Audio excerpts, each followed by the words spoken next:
Tayo magpatuloy sa video ko ngayon ay shoutout muna sa isa nating kababayan na si Janre Tambor. Shoutout sa iyo kabayan. At ang video ko ngayon ay para dun sa mga nakakaisip na mag-apply dito sa South Korea. Yung mga baguhan na napapadpad dito sa aking YouTube channel. Karamihan kasi sa inyo ay nakakapanood ng mga nagbablog dito sa South Korea. At ang tanong bakit ayaw nyo pang mag-apply dito sa South Korea? Kailan pa kayo mag-apply? Huwag nyo nang patagalin. Kumbaga lumabas kayo sa inyong comfort zone. Kung kontento na kayo sa kinikita nyo dyan sa Pilipinas, ay hindi sapat yun.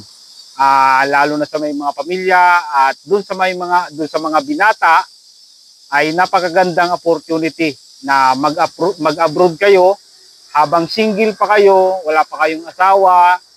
At mahirap talaga mag-abroad kapag may asawa na kasi unang-una dyan yung homesick. Lalo na pag may anak na kayo, may asawa kayo, mahirap. Kaya ang masasabi ko sa inyo, doon sa mga single, para sa mga single ay mag-abroad na kayo habang wala pa kayong asawa. Ang pinakamaganda talaga ay dito sa South Korea, kahit mahirap mag-apply dito, kahit mahirap mag-aral ng Korean language, ay sulit yan sa laki ng sweldo dito sa South Korea. Napakasarap sa pakiramdam kapag yung binata pa kayo, o kaya dalaga, ay nakapagpundar na kayo ng inyong sariling lupa't bahay, at syempre makakatulong kayo sa mga magulang ninyo, o kaya dun sa kapatid ninyo na nag-aaral, ay matutulungan ninyo yan. Syempre sa mga single, kapag nandito na kayo sa South Korea, kahit magpalit kayo ng visa, pang matagalan na trabaho dito sa South Korea. At siyempre, kapag matagal na kayo dito sa South Korea, siyempre, matututunan niyo na yung makipag-usap sa mga Koreana, di ba? Mga Korean, Koreana, at malay ninyo, dito nyo na matagpuan yung mapapangasawan nyo dito sa South Korea, Kalimbawa, Koreana, binata ka, makapangasawa ka ng Koreana, ay ayos. Nagtataka lang ako, kasi ang daming Pinay na nakakapangasawa ng Koreano dito. Di mo alam bakit karamihan sa kanila ay nagipaghiwalay ng mga Koreano. Mayroong balita ng sinasabi para lang daw magkaroon ng citizenship dito sa South Korea. Kaya sila nagpapakasal sa mga Koreano. Pero sa bagay, kanya-kanyang diskarte naman talaga yan. Mayroong nag-aaral ng Korean language para makapasa sa APS topic exam at pagpunta dito, halimbawa dalaga, syempre makakapangasawa ng Koreano. At yung iba naman, kunyari, may nakilalang Koreano sa Pilipinas, magpapakasal dito sa South Korea, yun, ganun. Kanya-kanyang diskarte kung paano makapangasawa ng Koreano o Koreana. May nagsasabi din na kaya daw nakikipaghiwalay. Kaya lang to kumbaga narinig ko lang to. Kaya daw nakikipaghiwalay yung ibang mga Pinay sa Koreano.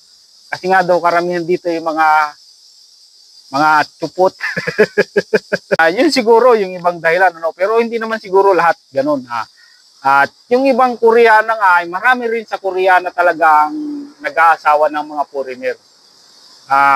Siguro, yung isa ring dahilan, kasi nga, yung katulad nating mga Pinoy, di ba? Tayo mga Pinoy talaga ay, talaga sa atin yan. Kumbaga, tradisyon na sa atin ang magpatuli. At meron nga ang karamihan nga, pag ang Koreana ay nakakapangasawa ng Pinoy ay talagang hindi naghihiwalay. At yun, basta sa mga single ay umpisahan nyo na mag-aral ng Korean language para makapag-apply dito sa South Korea. Ang first step talaga para makarating kayo dito sa South Korea ay kailangan nyo mag-aral muna ng Korean language. Doon sa mga bagong napapadpad dito sa aking YouTube channel, yan yung pinaka-importante nyong tatandaan bago kayo makarating dito sa South Korea bilang EPS factory worker, ay kailangan nyo munang mag-aral ng Korean language. Bahala na kayo kung gusto nyo mag-enroll sa KLC or mag-aral sa YouTube.